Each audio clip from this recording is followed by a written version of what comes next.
Assalamualaikum warahmatullahi wabarakatuh. Perkenalkan, nama saya Nafa Aulia Urbak, kelas 2022A, Program Studi Pendidikan Bahasa Indonesia STKIP PGRI Jombang, NIM 226046.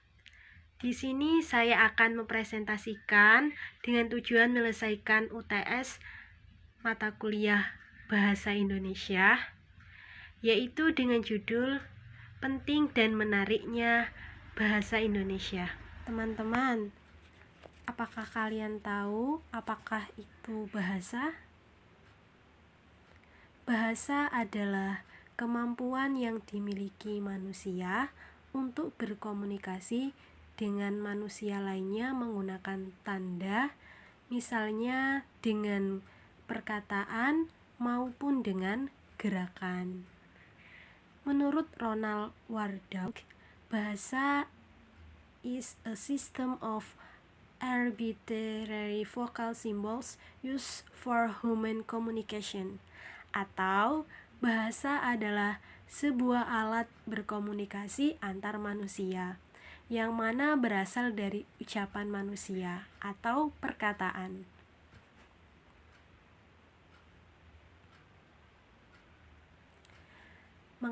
Mengapa sih bahasa itu penting? Jadi, bahasa itu penting karena bahasa merupakan alat komunikasi manusia dalam kehidupan sehari-hari. Tidak ada bahasa tanpa masyarakat, dan tidak ada masyarakat tanpa bahasa. Jadi, bahasa itu sangat penting teman-teman di dalam kita beraktivitas sehari-hari. Melalui bahasa, kita dapat menyatakan secara terbuka segala sesuatu yang tersirat di dalam hati dan pikiran kita. Ada dua unsur yang mendorong kita untuk mengekspresikan diri, yaitu agar menarik perhatian orang lain terhadap diri kita. Keinginan untuk membebaskan diri kita dari semua tekanan emosi. Selanjutnya ialah fungsi bahasa Indonesia. Fungsi bahasa Indonesia memiliki dua fungsi yang pertama yaitu fungsi bahasa Indonesia secara umum. Yang kedua, fungsi bahasa Indonesia secara khusus. Sebelum kita memulai membahas mengenai fungsi bahasa Indonesia, saya akan menjelaskan lagi mengenai bahasa. Sebagai masyarakat Indonesia yang berbahasa, negara kita yaitu negara Indonesia memiliki begitu banyak bahasa daerah. Selain itu, kita juga memiliki bahasa pemersatu, yaitu bahasa Indonesia. Menurut Badan Bahasa dan Perbukuan Kementerian Pendidikan dan Kebudayaan atau Kemendikbud, tercatat bahwa saat ini Indonesia memiliki 718 bahasa daerah dari 34 provinsi di Indonesia. Jadi kita sebagai warga negara yang berbahasa harus dapat memahami apa saja fungsi dari bahasa. Dengan begitu, kita dapat menerapkan cara berbahasa yang baik dan benar. Jadi, bagaimana bisa kita memahami fungsi bahasa kalau kita tidak mempelajari terlebih dahulu apa itu fungsi dari bahasa? Lalu, apa saja fungsi bahasa itu, teman-teman? Fungsi bahasa sendiri itu yang pertama, fungsi bahasa Indonesia secara umum. Fungsi bahasa Indonesia secara umum. Yang pertama ialah sebagai alat komunikasi. Bahasa merupakan saluran maksud seseorang yang melahirkan perasaan dan memungkinkan masyarakat untuk bekerja sama. Komunikasi merupakan akibat yang lebih jauh dari ekspresi diri. Pada saat menggunakan bahasa sebagai komunikasi, berarti memiliki tujuan agar para pembaca atau pendengar menjadi sasaran utama perhatian seseorang. Bahasa yang dikatakan komunikatif karena bersifat umum. Selaku makhluk sosial yang memerlukan orang lain, kita sebagai manusia itu kan makhluk sosial dan memerlukan bantuan orang lain tentunya. Sebagai mitra berkomunikasi, manusia memakai dua cara berkomunikasi, yaitu verbal dan nonverbal. Berkomunikasi secara verbal dilakukan menggunakan alat atau media bahasa, yaitu lisan dan tulis. Sedangkan berkomunikasi secara nonverbal dilakukan menggunakan media berupa aneka simbol, isyarat, kode, dan bunyi seperti tanda lalu lintas atau sirene. Setelah itu diterjemahkan ke dalam bahasa manusia. Fungsi bahasa Indonesia secara umum yang kedua yaitu sebagai alat berintegrasi dan beradaptasi sosial. Pada saat beradaptasi di lingkungan sosial, seseorang akan memilih bahasa yang digunakan tergantung situasi dan kondisi yang dihadapi. Seseorang akan menggunakan bahasa yang non-standar pada saat berbicara dengan teman-teman dan menggunakan bahasa standar pada saat berbicara dengan orang tua atau yang dihormati. Dengan menguasai bahasa suatu bangsa, memudahkan seseorang untuk berbaur dan menyesuaikan diri dengan bangsa. Jadi saat kita berkomunikasi terhadap teman sebaya atau teman seumuran, kita bisa juga menggunakan bahasa yang non-formal. Sedangkan bila kita berbicara dengan orang yang usianya di atas kita, atau terhadap orang tua, atau terhadap dosen misalnya, kita menggunakan bahasa yang formal, bahasa yang hormat. Yang ketiga yaitu sebagai alat kontrol sosial yang mempengaruhi sikap, tingkah laku, serta tutur kata seseorang.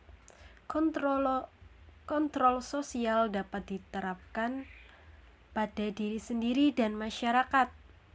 Contohnya buku-buku pelajaran, ceramah agama, orasi ilmiah, mengikuti diskusi, serta iklan layanan masyarakat. Contoh lain yang menggambarkan fungsi bahasa sebagai alat kontrol sosial yang sangat mudah kita terapkan adalah sebagai alat peredam rasa marah. Contohnya yaitu dengan cara menulis. Menulis merupakan salah satu cara yang sangat efektif untuk meredakan rasa marah kita. Yang kedua, fungsi bahasa secara khusus. Fungsi bahasa secara khusus terbagi menjadi 4. Yang pertama yaitu mengadakan hubungan dalam pergaulan sehari-hari. Manusia ialah makhluk sosial yang tak terlepas dari hubungan komunikasi dengan makhluk sosialnya. Komunikasi yang berlangsung dapat menggunakan bahasa formal dan bahasa non-formal. Yang kedua yaitu mewujudkan seni sastra. Bahasa yang dapat dipakai untuk mengungkapkan perasaan melalui media seni seperti syair, puisi, prosa, pantun, dan lain-lain. Terkadang bahasa yang digunakan yang memiliki makna denotasi atau makna yang tersirat. Dalam hal ini diperlukan pemahaman yang mendalam agar bisa mengetahui makna yang ingin disampaikan. Yang ketiga, mempelajari bahasa-bahasa kuno. Dengan mempelajari bahasa kuno akan dapat mengetahui peristiwa atau kejadian di masa lampau untuk mengantisipasi kejadian yang mungkin atau dapat terjadi kembali di masa yang akan mendatang, atau hanya sekedar memenuhi rasa keingintahuan tentang latar belakang dari suatu hal.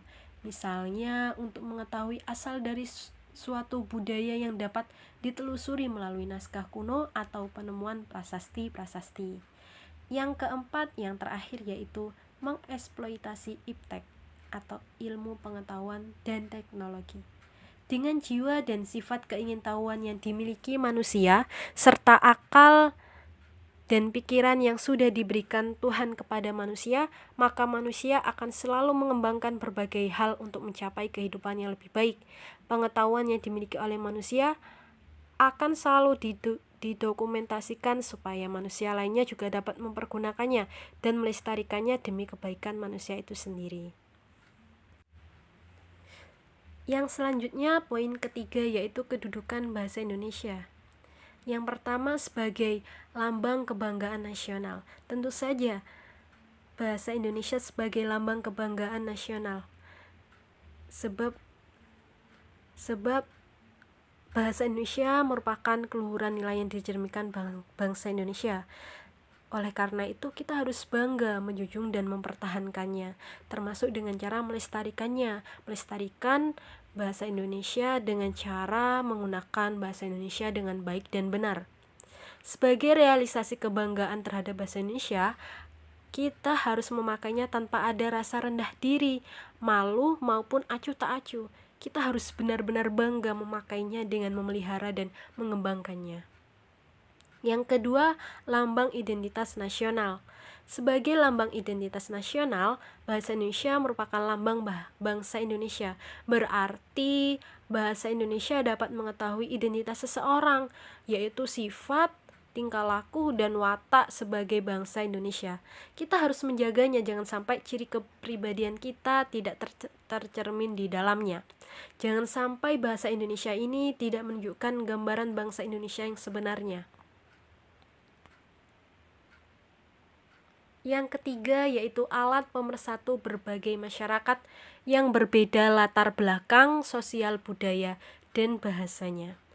Dengan fungsi ini memungkinkan masyarakat Indonesia yang beragam latar belakang, sosial, budaya, dan berbeda-beda bahasanya dapat menyatu dan bersatu dalam kebangsaan, cita-cita, dan rasa nasib yang sama.